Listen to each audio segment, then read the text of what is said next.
the Story Vault presents The Berserker, Episode 7, Man Alone.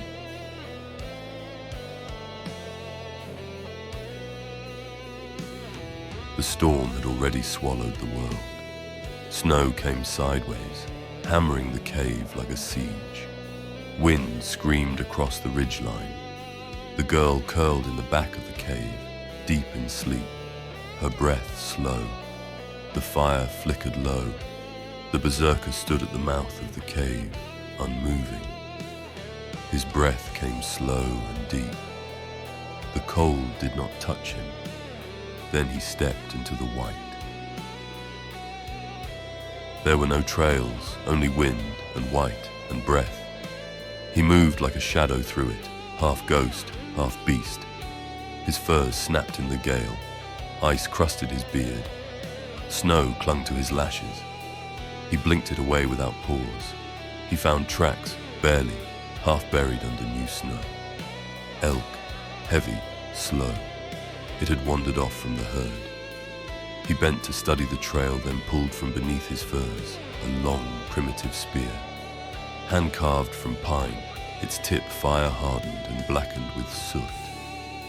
No iron, just will and instinct. A weapon made by necessity, sharpened by desperation. He followed. The clearing came too sudden. No cover, just white. Crack. The snow gave way beneath him. He dropped. The world jarred sideways. Rocks, ice, a pit beneath the drift. A sharp, wet sound. Bone. He lay still for a moment, face buried in snow. Then, slowly, he opened his eyes. His leg was wrong, bent where it shouldn't be. He did not cry out. He did not curse. He chewed a mouthful of snow and spat blood. Then he reached into his pack, leather cord, a thick branch. He braced the limb against his thigh. His breath hitched once, just once, then he yanked the leg straight. The sound was awful. He did not scream. He bit down on the strap until his teeth cracked leather. He trembled afterward, but only for a second. Then he began to crawl. He found a cleft of stone beneath a twisted pine, half buried, shelter. With bare bleeding fingers he dug a hollow in the snow, built walls from sticks and bark, pulled his fur over the roof, a nest, crude, tight and cold, but shelter. He struck flint until a curl of smoke appeared. He breathed on it for minutes. The fire caught. The wind howled. He didn't sleep. He sat, leg extended, bound in torn cloth. The fire crackled, but gave little warmth. He chewed dried meat without taste, eyes fixed on the dark outside. He waited. By morning, the storm had lost its voice. The wind whispered now. The sky, dim blue. He left the shelter on one leg, using the branch as a crutch. Step, drag, step, drag. The trail was faint. He studied it as if it were a map to salvation. And then, steam.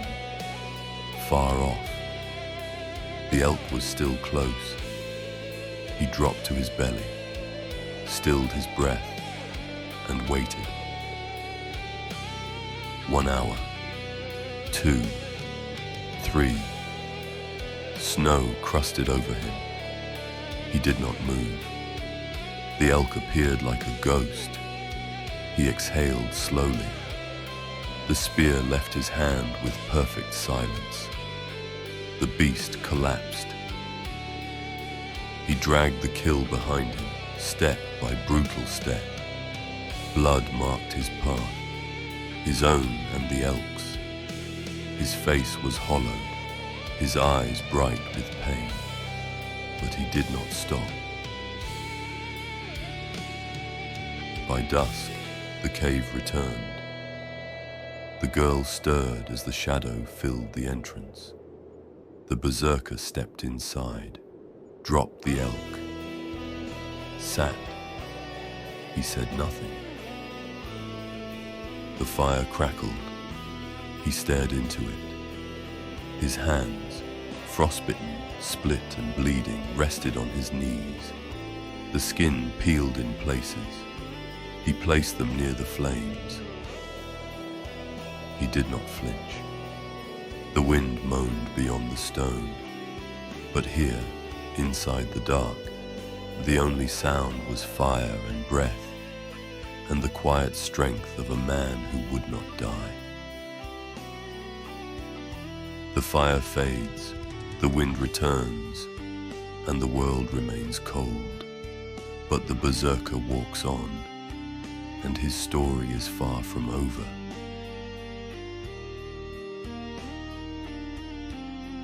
If you felt the storm, if the silence spoke louder than words, then like the video, subscribe to the channel, and stay with us. The next fight is coming.